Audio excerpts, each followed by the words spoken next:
Hello, dear listeners. Welcome back to our podcast.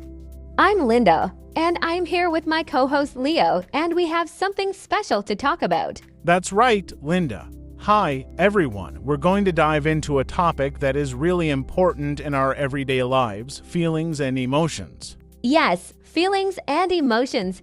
We all have them, but sometimes it's hard to understand them, right?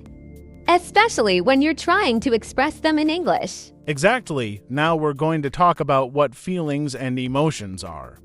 We'll explain some basic emotions, give you examples, and help you understand how to talk about them in English. Let's start with a simple question. Leo, what are feelings and emotions? Good question, Linda. Feelings and emotions are what we experience inside when something happens to us. For example, when you see a cute puppy, you might feel happy. When you lose your keys, you might feel frustrated. So, feelings are the way our body and mind react to things around us. That's a great way to explain it. Feelings are personal, and everyone can feel differently about the same thing. For example, one person might feel excited about a roller coaster, while another person might feel scared. Exactly, and these feelings can change quickly, too.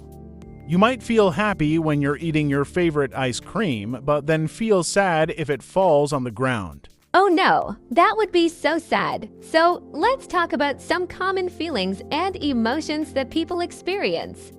We'll start with the basics. Sure, let's start with happiness. This is a feeling we all love, right? Happiness is when you feel good inside. It's when you smile, laugh, and feel like everything is going well. That's right. Happiness can come from different things, like spending time with friends, eating something delicious, or achieving something you worked hard for. Another common emotion is sadness. This is the opposite of happiness. When you feel sad, you might feel like crying or want to be alone. It's okay to feel sad sometimes. We all do. Yes, sadness can happen when you lose something or someone, when you don't get what you want, or when you miss someone you care about. And then we have anger. Anger is a strong emotion. It's when something makes you upset or frustrated. You might feel like shouting or doing something to show you're angry. Yes, anger can come from many things, like when someone is rude to you, when something is unfair, or when you're stuck in traffic. But it's important to learn how to control anger so it doesn't cause problems. That's a very good point, Linda. Another feeling we often experience is fear. Fear happens when you feel like something bad might happen. It's that feeling you get when you're in danger or when you're worried about something. Fear can be helpful sometimes because it keeps us safe. For example, if you're afraid of heights, you might be more careful when you're on a high building. But sometimes, fear can stop us from doing things we want to do. Yes, like when you're too afraid to try something new. It's okay to feel fear, but it's also important to be brave and try to overcome it. Speaking of overcoming fear, another feeling that is important is confidence. Confidence is when you feel sure about yourself and your abilities. It's when you believe that you can do something well. Confidence is key to trying new things and facing challenges. It helps you stay positive and keep going even when things are tough. Yes, and remember, confidence doesn't mean you're perfect. It means you believe in yourself, even if you make mistakes. That's right, Linda. Now, let's talk about love. Love is a strong, warm feeling for someone or something. It's what you feel for your family, friends, or even a pet. Love makes us feel connected to others. It's what makes relationships strong. It's also what makes us care for others and want the best for them. And let's not forget about surprise. Surprise is a feeling you get when something unexpected happens. It can be a good surprise, like getting a gift, or a bad surprise, like missing your bus. Surprises can make life exciting. They keep things interesting because you never know what's going to happen next. We've talked about a lot of emotions today. But it's important to remember that it's okay to feel different emotions. We all feel happy, sad, angry, afraid, and more. What's important is how we deal with these emotions. Yes, and talking about your feelings can really help. Whether you're happy or sad, it's good to share your feelings with someone you trust. That's a great tip, Linda. Understanding your emotions and learning how to talk about them is a big step in learning English. It helps you communicate better and connect with others. So true, Leo. And speaking of connecting with others, and we'll talk about how to express these feelings in different situations. We'll also give you some useful phrases and tips. That sounds exciting, and we talked about what feelings and emotions are and explored some common ones like happiness, sadness, anger, fear, confidence, love, and surprise.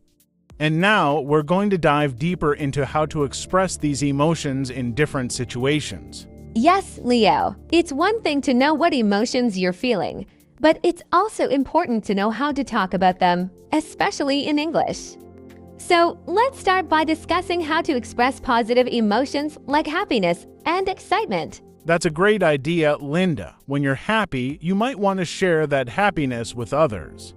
A simple way to do this is by using phrases like "I'm so happy" or "this makes me really happy." Yes, and if something really excites you, you can say, "I'm so excited," or "I can't wait."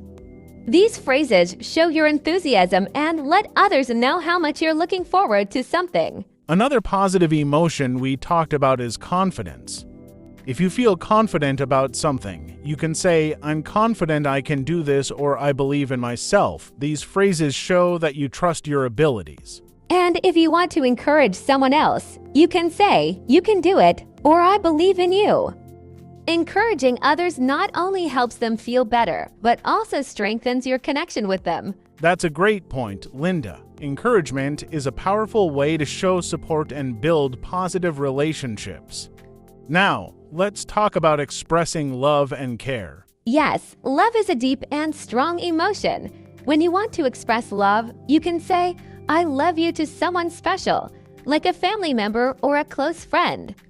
If you want to show care, you can say, "I care about you" or "I'm here for you." Those are beautiful ways to express love and care. And remember, love isn't just for people. You can also say, "I love this" when you really like something, like a song, a book, or even a place. That's so true, Leo. Now, let's move on to expressing more difficult emotions, like sadness and anger. These emotions can be harder to talk about, but it's important to know how to express them, especially in a way that others can understand. Absolutely. When you're feeling sad, it's okay to say, "I'm feeling sad" or "I'm not feeling great today." It's important to be honest about your feelings. If you need support, you can also say, "I could use someone to talk to." Yes, and if you're feeling angry, it's important to express that anger in a way that doesn't hurt others. You can say, "I'm feeling really angry right now," or "this situation makes me upset." By calmly expressing your anger, you help others understand your feelings without causing conflict. That's right. Another way to deal with anger is to take a moment to breathe and think before you speak. Sometimes taking a few deep breaths can help you calm down and find the right words to express your feelings. That's a great tip, Leo. And remember, it's okay to take a break if you're feeling overwhelmed. You can say, "I need a moment," or "I need some time alone." Taking time for yourself can help you process your emotions better. Exactly, Linda. Now let's talk about fear and how to express it. Fear is a natural emotion, and it's important to acknowledge it.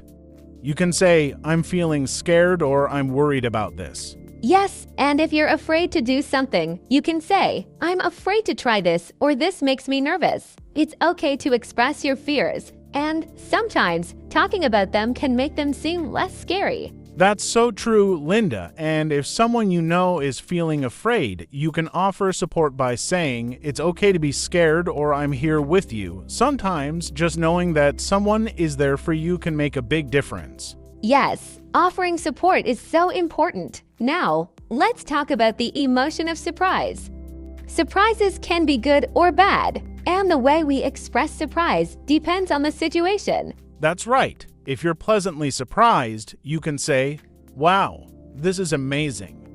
or I didn't expect this. These phrases show that you're happy about the surprise. And if the surprise isn't so pleasant, you might say, I wasn't expecting that, or this is unexpected. These phrases help you express surprise without showing too much emotion, especially if you're still trying to process it. That's a good way to handle it, Linda. Sometimes surprises can leave us speechless, and that's okay too. It's fine to take a moment to gather your thoughts before responding. Definitely. Now, let's talk about a few more phrases that can help you express different emotions.